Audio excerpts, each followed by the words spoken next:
심사관님 이거는 세정제입니까? 이거는 저 소독제입니까? 어떤 겁니까? 소독제입니다. 아, 이거 소독제입니까? 네. 하시면 한 30초간 잘 비비셔야 됩니다. 아, 30초가 비벼야 30초? 네. 그 얼굴에 바르면 안 되죠? 얼굴에 바르면 알코올 성분이 곤란하지 않겠습니까? 얼굴에서 알코올 냄새가 나는데.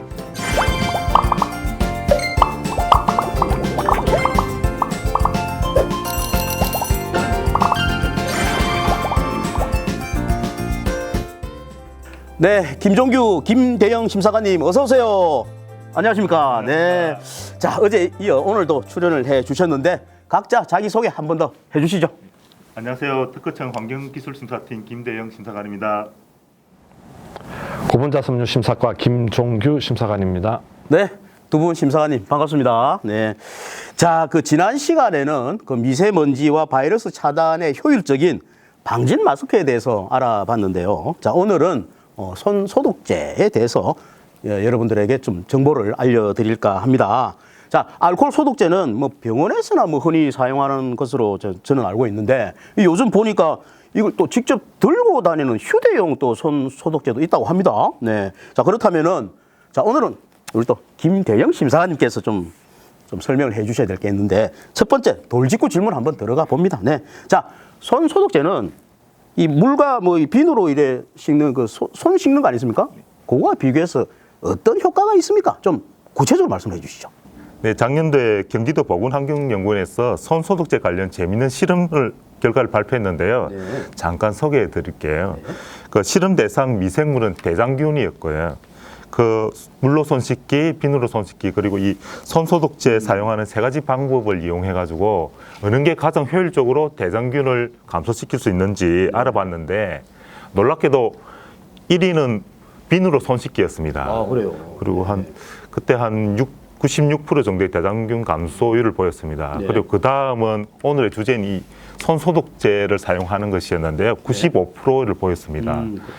그리고 또 놀라운 거는 물로 30초 손 씻기를 해도 91%의 대장균 감소율을 보였거든요. 네. 이러한 결과를 보면 이게 세계보건기구의 손위생 관리 지침이 있는데 상당히 부합하는 내용이거든요. 우선 손 씻기를 먼저 중시하고 네. 손 씻기가 어려울 경우에는 이 손 소독제를 사용하기를 권고하고 있습니다. 그렇군요. 그러니까 없을 때는 그냥 물로라도 씻거라. 예, 예, 그래야 맞습니다. 조금이라도 훨씬 효율이 예. 나타난다 이거죠. 그 심사님 말씀 들으니까 제가 또 한번 하고 또 방송에서 예. 진행하도록 하겠습니다. 네. 자, 그렇다면은 그 알코올 손 소독제는 어떤 원리로 해서 이게 소독이 되는지 그것도 궁금해집니다. 예.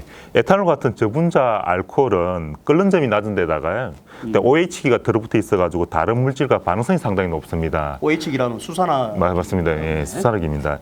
이러한 반응성 때문에 알코올이 이제 세균의 그 단백질을 직접 변형시킬 수도 있고요. 네. 그 세균의 외벽막을 구성하는 지질을 녹여가지고 터뜨릴 수도 있습니다.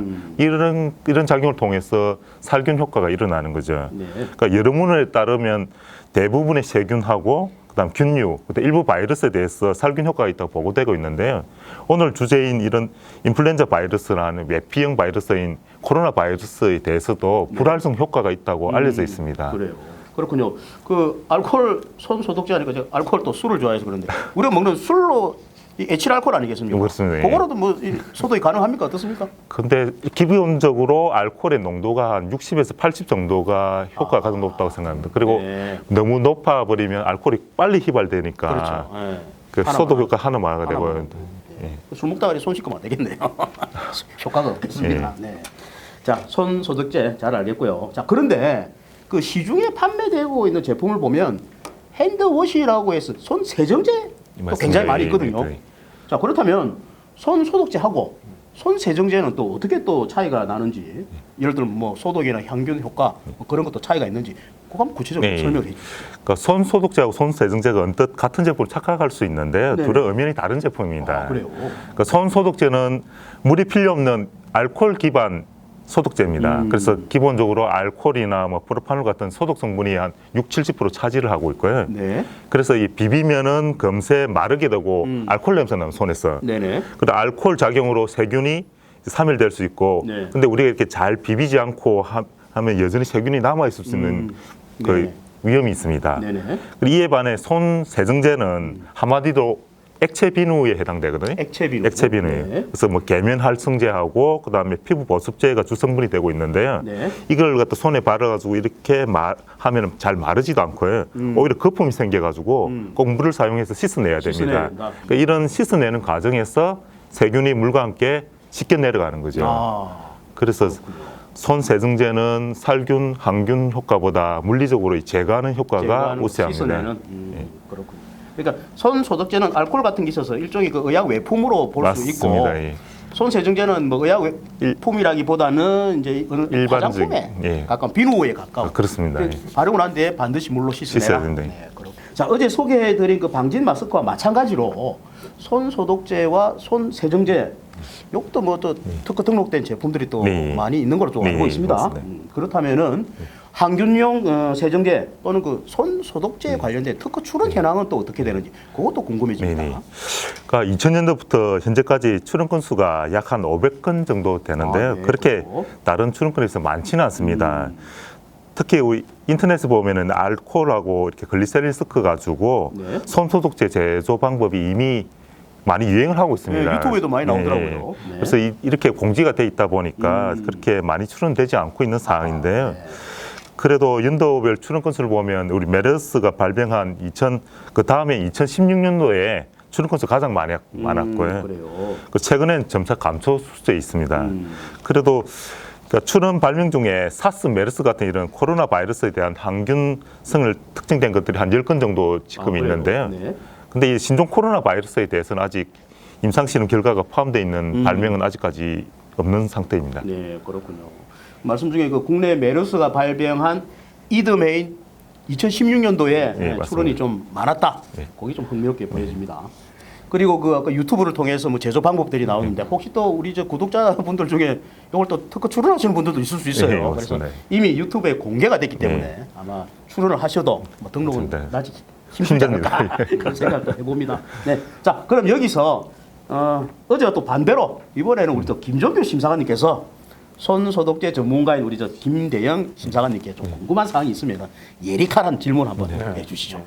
그 심사관님 말씀하신 걸 좀 들어보니까 이번에도 신종 코로나 바이러스가 대유행하고 있는데 올해부터 또 한 심사관의 입장으로 보면은 출원이 많게 증가하지 않을까 이런 생각은 드는데 어떠신가요? 예, 저도 올해 위에 많은 출원이 있을 걸로 예상하고 있습니다. 네. 크게는 이 세 가지 분야에 대해서 출원이 증가할 걸로 예상되는데요. 어떤 분야인가요? 첫째는 이 손 소독제 첨가되는 천연물질을 갖다 다변화시키는 것입니다. 그 천연물질을 하면 광황, 쑥, 솔잎, 연잎, 은행잎, 300초 국화 인삼은 상당히 많이 있습니다. 아이고. 이런 물질들을 항균성이 있다고 좀 추정되는 물질들을 다변화시켜 가지고 네. 첨가시키는 것입니다. 네. 그리고 둘째는 손 소독제에 들어가는 이 안에 들어가는 형태를 변화시키는 건데요. 예를 들어 가지고 향균성 기능성 물질을 갖다 캡슐에 담아서 이 안에 넣을 수 있습니다. 캡슐로 담아서 넣고. 그리고 네. 그걸 갖다 플레이크 형태로 만들어 이 안에 포함시킬 수도 있는 거고요. 아 그렇군요. 그리고 이 자체의 점성을 낮춰 가지고 이걸 스프레이 형태로 뿌릴 수도 있습니다. 네. 그러니까 이런 방식의 두 번째로 아마 많은 변화가 있을 것 같고요. 네.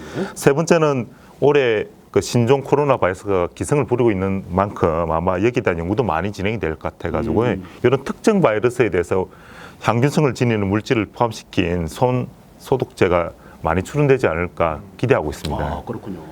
그 이 방송 보신 우리 저 구독자분들이나 시청자분들 그 심사관님 말씀에 힌트를 얻어갖고 출원이 많아질 것 같습니다. 예. 네. 네, 기대해 보겠습니다. 자, 그 미국의 그 존스 호킨스 대학과 그리고 영국의 이코노미스트가 평가한 세계 보건 안전 지수에 대해서 국가별로 순위를 매겼다고 하는데요. 자, 그 중에 우리나라는 전체 195개 국 가운데서 당당 9위를 차지했다고 합니다.